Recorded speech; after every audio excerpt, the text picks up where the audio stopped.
चंदबसवा school of nursing, main road, Noble public school English medium opposite. हमारे reporter Sudhakar Suryavanshi ji की बेलूर से live coverage. Hulsoor तालुके के बेलूर ग्राम में जय भवानी माता महोत्सव का कार्यक्रम प्रारंभ हुआ है। जय भवानी माता 5 कमेटी बेलूर के अध्यक्ष सूर्यकांत चिलबेट के नेतृत्व में ये महोत्सव हो रहा है। प्रशांत चिलबेट ने मीडिया से बात की और उनके साथ कामना बाग, शरणप्पा झूलफे, हल्पा वाघ, रवि अंतप्पा, गुरप्पा पंचाल, श्रीमंत शिडोले, भीमन्ना टोगलियो, अमित हलिगे, हनुमंत सताने और वीर शेट्टी माला शेट्टी भी मौजूद थे। सभी हमारे VK9 news live media channel, सभी हमारे HK news 24/7, KJ news India, मैं जर्नलिस्ट सूर्यवंशी।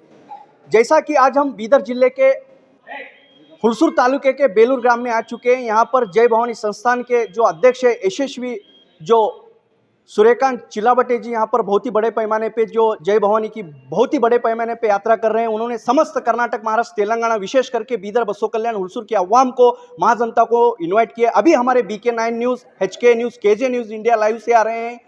जो कमेटी के हैं प्रशांत जी चिलाबटे देखेंगे उनका स्पीच। बने रहिए VK9 news, HK news, KJ news India के साथ, हर कदम हर वक्त आपके साथ। सर, मैं हमारे चैनल में आपका स्वागत करता हूँ।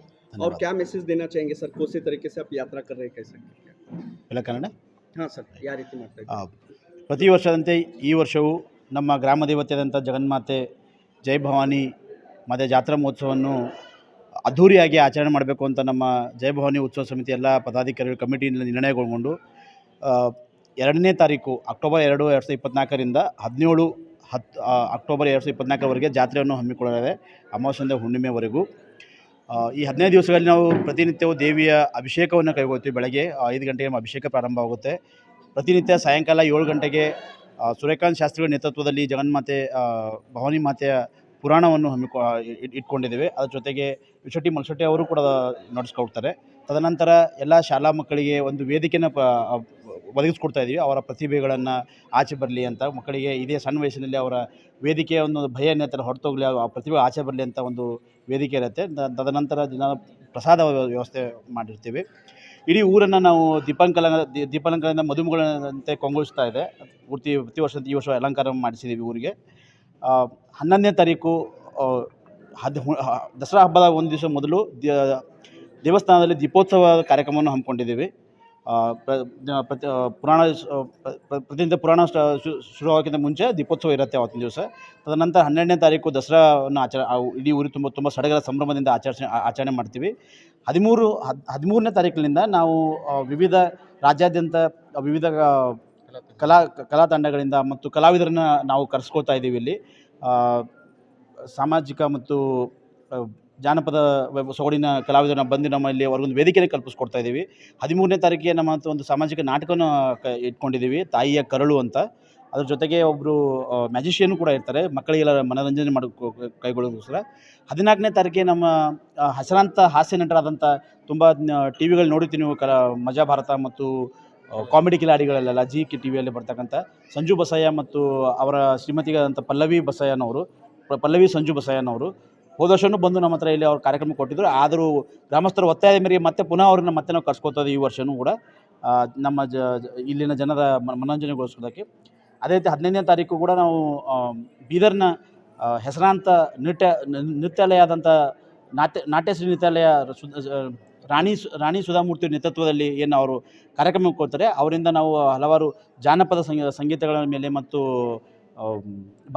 ಭಾವಗೀತೆಗಳ ಮೇಲೆ ತುಂಬ ಕಲರ್ಫುಲ್ ಅಂತ ತುಂಬ ವೈವಿಧ್ಯವಂತ ನೃತ್ಯಗಳನ್ನ ಪ್ರದರ್ಶನ ಮಾಡ್ತಾರೆ ಅವರು। ಅದ್ರ ಜೊತೆಗೆ ಮತ್ತು ಹಾಸ್ಯ ಕಲಾವಿದರು ಕೂಡ ಇರ್ತಾರೆ, TV ಸ್ಟಾರ್ಸ್ಗಳು ಇರ್ತಾರೆ। 16ನೇ ತಾರೀಕಿಗೆ ನಾವು ಜೂನಿಯರ್ ಸ್ಟಾರ್ಸ್, ನಮ್ಮ ಚಂದನವನದ ಏನು ದಿಗ್ಗಜ ನಟರುಗಳಿದ್ದಾರಲ್ಲ, ಪುನೀತ್ ರಾಜ್ಕುಮಾರ್ ಆಗಿರ್ಬೋದು, ಯಶ್ ಅವರಾಗಿರ್ಬೋದು, ಅಥವಾ ರಾಜ್ಕುಮಾರ್ ಅವರಾಗಿರ್ಬೋದು, ವಿಷ್ಣುವರ್ಧನ್ ಸರ್ ಆಗಿರ್ಬೋದು, ಇವರೆಲ್ಲರ ಒಂದು ಜೂನಿಯರ್ ಕಲಾವಿದರು ಏನಿರ್ತಾರೆ ಅವರೆಲ್ಲ ಒಂದು ಜುಗಲ್ಬಂದಿ ಕಾರ್ಯಕ್ರಮನ ನಾವು ಇಟ್ಕೊಂಡಿದ್ದೀವಿ। ಒಂದು ಹಾಸ್ಯ ರಸಮಂಜರಿ ಕಾರ್ಯಕ್ರಮನ 16ನೇ ತಾರೀಕಿಗೆ ಇದೆ। ತದನಂತರ 17ನೇ ತಾರೀಕಿಗೆ ಬೆಳಗ್ಗೆ ಸುಮಾರು 5 ಗಂಟೆಗೆ ಮಹಾಭಿಷೇಕ ಸ್ಟಾರ್ಟ್ ಆಗುತ್ತೆ, ಹುಣ್ಣಿಮೆ ದಿವಸ ನಮ್ಮ ಜಾತ್ರೆ ಕೂಡ ಅವತ್ತೇ ಇರುತ್ತೆ। ಮಹಾಭಿಷೇಕದ ನಂತರ ಪಲ್ಲಕ್ಕಿ ಮೆರವಣಿಗೆಯನ್ನು ಆನೆ ಮೇಲೆ ಅಂಬಾರಿ ಇಟ್ಟು ಪಲ್ಲಕ್ಕಿ ಮೆರವಣಿಗೆ ನಾವು ಇಡೀ ಊರು ತುಂಬ ಕೈಗೊಳ್ಳುತ್ತೇವೆ। ಪುಣೆಯಿಂದ ಢೋಲ್ ತಾಶೆ ಪಾಠಕ ತಂಡ ಬರುತ್ತೆ. ಆಮೇಲೆ ಕೇರಳದಿಂದ ನಾವು ಈ ಸಲ ವಿಶೇಷವಾಗಿ ಚಂಡಿಕಾ ಮೇಳ ವಾದ್ಯಗಳನ್ನು ತರಿಸ್ತಾ ಇದ್ದೀವಿ ಮೆರವಣಿಗೆಯಲ್ಲಿ ಭಾಗವಹಿಸುವ.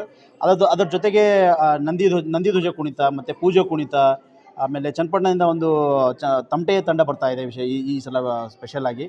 ಈ ಎಲ್ಲ ಹಲವಾರು ಜಾನಪದ ತಂಡಗಳಿಂದ, ಕಲಾ ತಂಡಗಳಿಂದ ತುಂಬ, ಮತ್ತು ಡಿಜಿನೂ ಇರುತ್ತೆ ಅದ್ರ ಜೊತೆಗೆ. ಕೋಲಾಟ, ಲೇಜಿಮ್ ಮಕ್ಕಳಿಂದ ಇದನ್ನೆಲ್ಲ ಸೇರಿಸ್ಕೊಂಡಿದ್ದೀವಿ. ತುಂಬ ಅದ್ಧೂರಿಯಾಗಿ ಮೆರವಣಿಗೆ ಇರುತ್ತೆ 17ನೇ ತಾರೀಕಿಗೆ. ಸೊ ನಾನು ನಿಮ್ಮೆಲ್ಲ ಇದನ್ನು ನೋಡ್ತಿದ್ದ ನಿಮ್ಮೆಲ್ಲ ವ್ಯೂವರ್ಸ್ಗೆ, ನಿಮ್ಮೆಲ್ಲ ಚಾನಲ್ ನೋಡ್ತಿದ್ದ ವೀಕ್ಷಕರಿಗೆ ನಾವು ಏನು ಹೇಳ್ಕೋತಾ, ದಿನನಿತ್ಯ ಕಾರ್ಯಕ್ರಮಗಳು ಕೂಡ 17ನೇ ತಾರೀಕು ಜೊತೆಗೂಡಿ ದಿನನಿತ್ಯ ಕಾರ್ಯಕ್ರಮ ಸ್ವಲ್ಪ ತಮ್ಮ ಬಿಡುವು ಮಾಡಿಕೊಂಡು ಬಂದು ಈ ಕಾರ್ಯಕ್ರಮದ ರಸದೌತಣವನ್ನು ತಾವು ಸವಿದು ಇಲ್ಲಿ ತಾಯಿಯ ಆಶೀರ್ವಾದ ಪಡೆದುಕೊಂಡು ಕೃಪೆಗೆ ಪಾತ್ರ ಒಳಗಾಗಿಕೊಳ್ಳಿ ಅಂತ ನಾನು ತಮ್ಮಲ್ಲಿ ಕೇಳ್ಕೊತೇನೆ. ಧನ್ಯವಾದ. हर साल के जैसा हम इस बार भी हमारे बेलूर गांव में जगन माता भवानी माता का यात्रा जो है 2 तारीख अक्टूबर से शुरू होकर 17 तारीख का इसी महीने जो संपन्न होने वाला कार्यक्रम हमने बड़ी प्रमाण से, बड़ी मात्रा में आयोजन किया है. बहुत सारे विविध राज्य से कला लोग आने वाले हैं यहाँ पे परफॉर्म करने के लिए. तो मैं जो भी आप ये देख रहे हैं आपके चैनल, उनसे गुजारिश करूँगा कि वो सब आके हमारे बेलूर ग्राम में जो हम कार्यक्रम का आयोजन किया है, जो दीप अलंकार किया है, सबका मज़ा ले, ये सभी कार्यक्रम में हिस्सा लेके देवी का आशीर्वाद भी लेने के लिए उन सबको मैं कमेटी की तरफ से, बेलूर के सभी ग्राम के लोगों के तरफ से मैं उनका स्वागत करता हूँ और निमंत्रण भी देता हूँ कार्यक्रम के लिए. धन्यवाद. सब्सक्राइब करें मेरे चैनल को और साथ ही बेल आइकन को दबाना बिल्कुल ना भूलें, ताकि आपको हर वीडियो का अपडेट मिले.